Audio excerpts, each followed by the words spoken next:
34টা শর্ত থাকতো। কেন? যেন যুবকরা বিরক্ত হয়ে মাহফিল করা ছেড়ে দেয়। ওরা বুঝতে পারে নাই যে দেশের মানুষ আল্লাহর কোরআনের জন্য বুকের রক্ত ঢেলে দিতে জানে।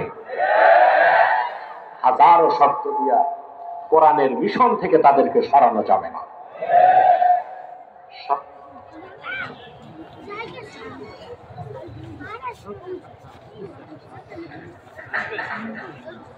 সম্ভব হয়েছে সরানো? কথা বলেন। কোরআন পন্থীদের সরানো যায় নাই, তারাই বরং সরে গেছে। এখন তো খুঁজে পাওয়া যায় না, খুঁজতেও দূরবীন লাগবে, পেলেও পাইতে পারে না। আসাম আর ত্রিপুরার জঙ্গলে।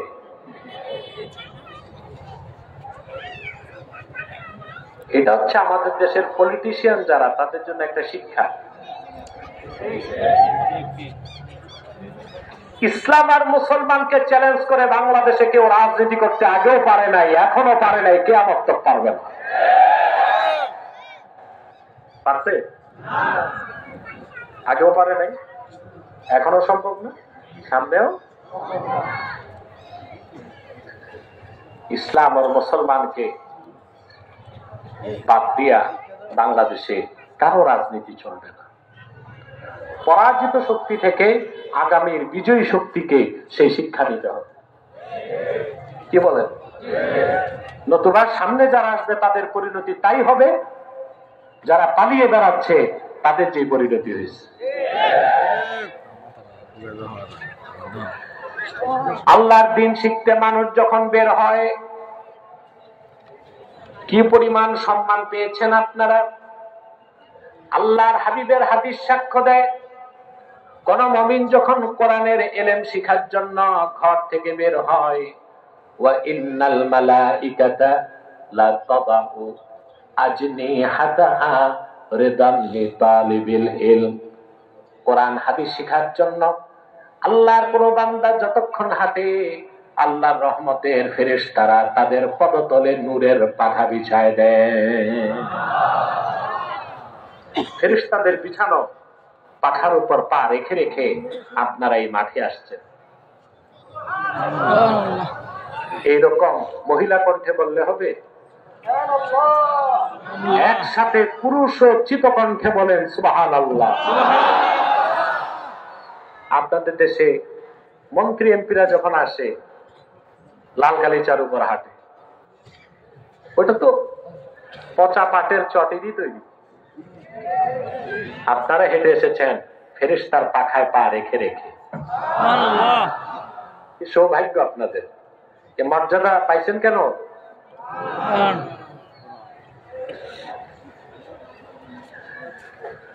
রহমতের ফেরেশতারা চতুর্দিকে আপনাদেরকে বেষ্টন করে ফেলেছে। আল্লাহ রাব্বুল আলামিন কঠিন নিরাপত্তা বুর্জ রচনা করে দিয়েছেন। ওয়াস্তাগফিরু লাহু মান ফিস সামাওয়াতি ওয়াল আরদে, আকাশে জমিনে আল্লাহর যত সৃষ্টি আছে সব দোয়া করে তাদের জন্য, গুনাহ মাফের দোয়া করে। এমনকি নদী আর সমুদ্রে যত মাছ আছে সব আল্লাহর ওই বান্দার জন্য দোয়া করে গুনাহ মাফের, যে ইলমে দ্বীন শিখার জন্য ঘর থেকে বের হয়। আপনারা তো দ্বীন শিখতে বসেছেন, ইলম শিখতে। একটা তো হচ্ছে পার্মানেন্ট মাদ্রাসা, স্থায়ী, আরে মাহফিল হচ্ছে অস্থায়ী মাদ্রাসা। সুবহানাল্লাহ। মর্যাদা সমান, মর্যাদা ততক্ষণ, ইলম শিখতে থাকবেন যতক্ষণ। এতে আমরা খুশি? শয়তান আমাদের ওয়াসওয়াসা দিবে? আমরা মুনাজাত করে বিদায় নিব, ঠিক না? এটা বিদায়ী মুনাজাত। বাংলাদেশে মৌলবীরা ভুল কয় আখিরি মুনাজাত। আখিরি মুনাজাত তবে কিয়ামতের আগে। আখিরি মুনাজাত মানে এরপরে আর মুনাজাত নাই। কথা বলেন, এটার নাম হবে কি? বিদায়ী মুনাজাত। এর আগে শয়তান আমাদের উঠাতে পারবে না তো। কারা কারা হাত তুলে দেখাই আল্লাহকে, হাত লম্বা করে। আপনাদের জন্য আরো বিছানার ব্যবস্থা আছে, বসে যান সব। যতটুকু সম্ভব হয় বিছানা দেওয়া হচ্ছে, আপনার বসতে থাকবেন। আর যারা দাঁড়িয়ে আছেন সব বেশি পাবেন। তার মানে যারা বসে আছেন দাঁড়াবেন নাকি? না, জায়গা পায় নাই যারা, ওরা দাঁড়িয়ে থাকলে সব বেশি, ঠিক না? আসুন, আজকে আমি আপনাদের সামনে তেলাওয়াত করেছি সূরা আন-কাবুত থেকে শেষ আয়াত, 69 নম্বর আয়াত। কত নম্বর খেয়াল করতেছেন? আমরা প্রত্যেকটা মানুষ আল্লাহর নৈকট্য চাই, চান না? যে ব্যক্তি আল্লাহর নৈকট্য যত পাবে, ওলি হিসেবে তার মর্যাদা তত বাড়বে। আমরা সবাইকে আল্লাহর ওলি হতে চাই। বাঙালির একটা ভুল ধারণা আছে, যার লম্বা দাড়ি, লম্বা টুপি, বেশি তসবি পরে, খানকা আছে, মনে করে সেই ওলি। কথা বলেন, বিষয়টা কি এরকম? আল্লাহর ওলি হতে বংশ লাগে না। কে সৈয়দ, কে আব্বাসি, কে কুরাইশি, আল্লাহ এটা দেখেন না। ওলি হবার জন্য দুইটা জিনিস লাগে। সূরা ইউনূসে আল্লাহ তাআলা বলেন, আলা ইন্না আউলিয়া আল্লাহি লা খাউফুন আলাইহিম ওয়া লা হুম ইয়াহজানুন। সাবধান জেনে রেখো, নিশ্চয় যারা আল্লাহর ওলি তাদের কোনো ভয় নাই, তাদের কোনো চিন্তা নাই। তারা কারা? আল্লাহ 63 নম্বর আয়াতে বলে দিলেন, আল্লাযীনা আমানু ওয়া কানু ইয়াত্তাকুন। প্রত্যেক সেই উম্মতে মুহাম্মাদি যে ঈমান আনলো, আল্লাহর ভয় অন্তরে জায়গা দিল, সে লোকটাই আল্লাহর ওলি হয়ে গেল। বংশ লাগে, টাকা পয়সা, সুবহানাল্লাহ। এটা ইসলামের জাস্টিস, ন্যায় বিচার। ইসলাম তো আল্লাহর দ্বীন, এখানে মন করা কিচ্ছু নেই। হিন্দুদের মধ্যে ব্রাহ্মণের ছেলেই ব্রাহ্মণ, কথা বলেন। ক্ষুদ্র, শূদ্র, দলিত, নিপীড়িত, ওদের তো নিয়ম হচ্ছে ওরা মহাভারত, বেদ এগুলো ধরতেও পারবে না। গুনাহ, এটা কি? ওটা ধর্মে শুধু ব্রাহ্মণ। আল্লাহ কি মুসলমানের শ্রেণীবিন্যাস রাখছেন?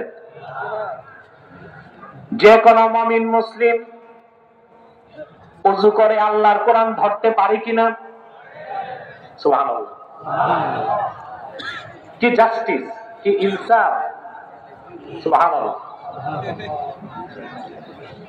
ওলি হবার জন্য কোন বংশ লাগে না, দুইটা জিনিস লাগে। আল্লামা ইমাম ইবনে কাসির রাহমাতুল্লাহি আলাইহি তাফসীর ইবনে কাসিরের মধ্যে লিখেছেন, মান কানা মুমিনান তাকিয়া কানা লিল্লাহি ওয়ালিয়া। সুবহানাল্লাহ বলেন।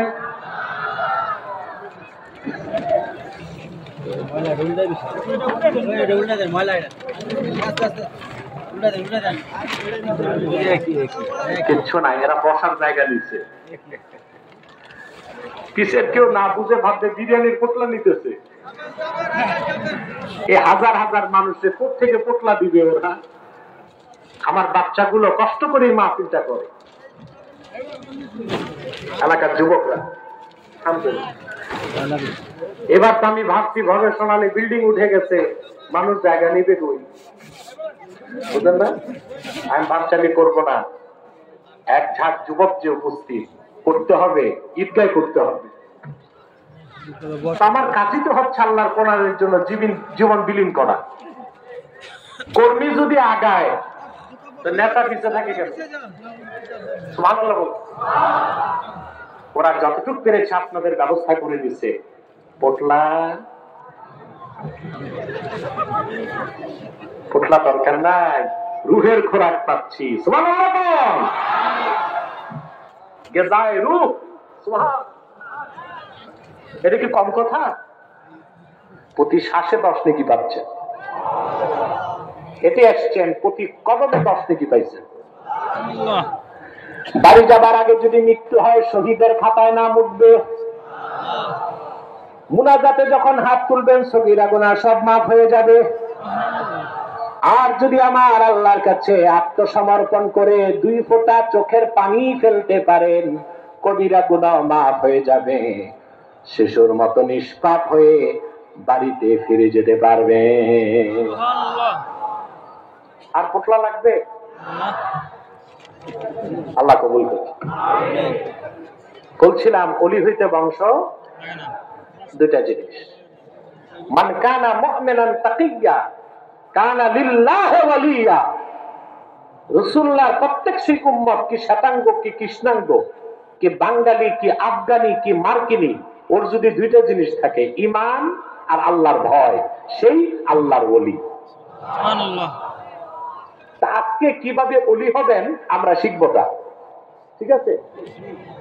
আল্লাহ রাব্বুল আলামিন বলেন, ওয়াল্লাযীনা জাহাদু ফীনা লানাহদিয়ান্নাহুম সুবুলানা ওয়া ইন্নাল্লাহা লামাআল মুহসিনিন। আল্লাহ তাআলা বলেন, ওয়াল্লাযীনা জাহাদু ফীনা আই ওয়াল্লাযীনা জাহাদু ফি হাক্কিনা লানাহদিয়ান্নাহুম সুবুলানা আই লানাহদিয়ান্নাহুম তুরুকাল হিদায়াতি ইলাইনা। আমার যে মুমিন বান্দারা আমার স্বার্থে, আমার হকে, আমাকে পেতে, আমার দিনে সাধনা করবে, প্রাণান্তকর প্রচেষ্টা করবে, আমি আল্লাহ আমার কাছে পৌঁছার জন্য সবগুলো পথ তাদেরকে দেখায় দিই। এটাই তো চাই। কথা বলেন। নামাজ পড়ি কাকে পেতে? রোজা রাখি, হজ করি, যাকাত দেই, তাসবিহ পড়ি, আল্লাহকেই তো পেতে। আল্লাহ তাআলা কোরআন কারীমে ওয়াদা করেন, ওয়াল্লাযীনা জাহাদু ফীনা লানাহদিয়ান্নাহুম সুবুলানা। আমি আল্লাহর হকে, আমার স্বার্থে, আমাকে পেতে যারা প্রাণান্তকর প্রচেষ্টা করে, আমি আল্লাহ আমার কাছে পৌঁছার জন্য সবগুলো পথ তাদেরকে দেখায় দিব। ওয়া ইন্নাল্লাহা লামাআল মুহসিনিন। আর নিশ্চয়ই মুহসিন বান্দাদের সাথে আল্লাহ আছেন। সুবহানাল্লাহ বলবেন। সুবহানাল্লাহ। এখানে আল্লাহ বলেন নাই ওয়া ইন্নাল্লাহা লামাআল মুমিনিন ওয়া ইন্নাল্লাহা লামাআল মুসলিমিন ওয়া ইন্নাল্লাহা লামাআল আবিদিন। এখানে এই কথাগুলো বলেন নাই। বলেছেন যারা আল্লাহকে পাওয়ার জন্য সাধনা করবে, প্রচেষ্টা ব্যয় করবে, আল্লাহর হকে, আল্লাহর স্বার্থে, আল্লাহর দ্বীনের জন্য, আল্লাহ বলেন আমি তাদেরকে আমার কাছে পৌঁছার সব পথ দেখায় দিব। তারা আমার মুহসিন বান্দা। মুহসিন বান্দাদের সাথে নিশ্চয় আল্লাহ আছে। মুহসিন মানে আপনি আল্লাহর মুকাররাব বান্দা, আপনি আল্লাহর নৈকট্য প্রাপ্ত বান্দা হয়ে গেছেন। বলেন সুবহানাল্লাহ। এর জন্য লাগবে কি টাকা, ডলার, ইয়েন, পাউন্ড? মুজাহাদা। কি লাগবে? এই মুজাহাদা কি? জাহাদা ইউজাহিদু। মুজাহাদা হচ্ছে আল্লাহর সন্তুষ্টির জন্য, আল্লাহর দ্বীনের পথে প্রাণান্তকর প্রচেষ্টা। শুধু প্রচেষ্টা না, সর্বাত্মক প্রচেষ্টা। জাহদুন বা জুহদুন এর অর্থ তাকাত, কুওয়াত, অর্থাৎ আল্লাহর দ্বীনের পথে সর্বাত্মক শক্তি ব্যয় করা, সর্বাত্মক চেষ্টা করা, এটার নাম মুজাহাদা। এই মুজাহাদার মাধ্যমে মানুষ মুহসিন বান্দা হতে পারে, আল্লাহর নৈকট্য পেতে পারে। বলেন সুবহানাল্লাহ। ব্যাখ্যা লাগবে না? কথা বলেন।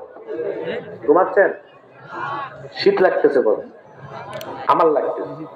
আমি জানি না যে সড়কের পূর্ব পাশে গরম, পশ্চিম পাশে ঠান্ডা, বাতাস খোলামেলা, তো এই জন্য আমার মনে একটু আপনাদের নাতিশীতোষ্ণ ভাব লাগতেছে না?